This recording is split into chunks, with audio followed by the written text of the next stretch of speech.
বৈশাখের দুপুর, তীব্র গরম বাইরে, প্রচণ্ড রকম। আমি গুলশানের পথে যাচ্ছি মগবাজার হয়ে গুলশানের দিকে।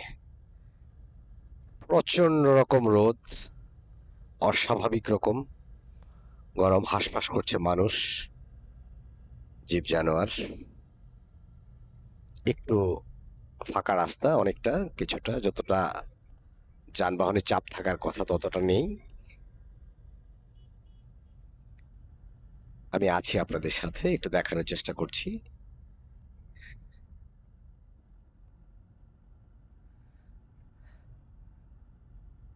বন্ধুরা, রাস্তাটা সুন্দর, অসাধারণ, অনেক চমৎকার, ভালো লাগবে। ছায়া আছে, গাছ আছে। মানুষ কিছু ভিতরে, কিছু মানুষ রেস্ট নিচ্ছে অনেকেই। দর্শক, একটু গ্যাসের লাইনটা একটু দেখাই। আপনারা জানেন তেল গ্যাসের প্রচণ্ড রকম সংকট। গাড়ির লাইন, আপনারা একটু থাকবেন। তেল নেওয়ার জন্য তারা লাইন দিয়ে আছে, আমি জানি না। অনেক দূর পর্যন্ত লাইন। কয় ঘন্টা পর তারা তেল নিতে পারবেন আমি জানি না, আমার জানা নেই।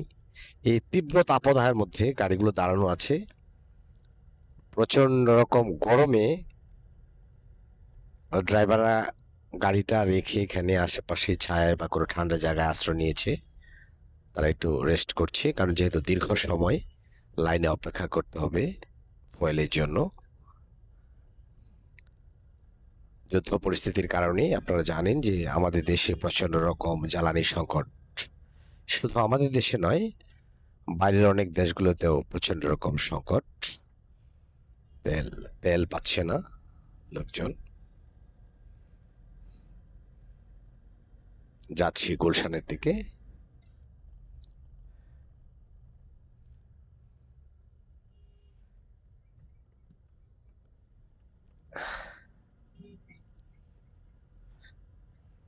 আমি এখন হাতিরঝিল ক্রস করে গুলশানে ঢুকবো ডান দিকে।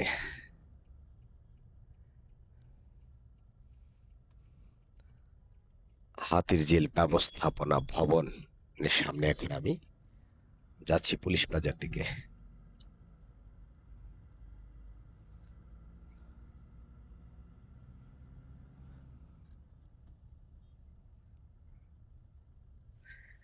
আপনারা সামনে যে বড় ভবনটি দেখতে পাচ্ছেন, সুন্দর একটি ভবন।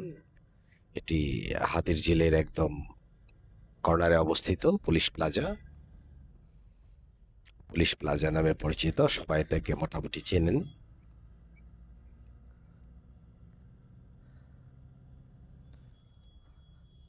বন্ধুরা, হয়তো জ্বালানি সংকট এবং গরমের কারণে দুপুরবেলা গাড়ির চাপ অনেকটাই কম। যদিও সকালে এবং বিকেলে অফিস ছুটির পর এই রাস্তায় একটু যানবাহনের তীব্রতাটা বেড়ে যায়।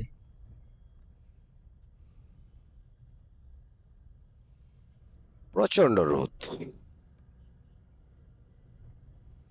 এই তীব্র গরমে আমাদের প্রচুর পরিমাণ ডাব অথবা তরমুজ অথবা প্রচুর পরিমাণ বিশুদ্ধ পানি পান করা উচিত আমাদের ইলেকট্রোলাইট বডির ব্যালেন্সিং এর জন্য, সুস্থতার জন্য। আর রোদে যতটা সম্ভব কম বের হওয়া উচিত। আর যদি বের হইতে হয়, ছাতা, মাস্ক বা আপনার বিভিন্ন ধরনের ক্রিম ইউজ করা উচিত ফেসে। যদি আমি আজকে গাড়িতে করে যাচ্ছি, আমার গায়ে রোদের তীব্রতাও নেই বা গরমও লাগছে না। কিন্তু যারা তীব্র গরমে বের হবেন তাদের জন্য এটা আমার পরামর্শ। বন্ধুরা, গুলশান ঢুকে গেছি অলরেডি। গুলশান ১-এর দিকে যাচ্ছি। আপনারা এই তীব্র গরমে বাচ্চাদের দিকে একটু খেয়াল রাখবেন স্পেশালি। নিজেরা সতর্ক থাকবেন।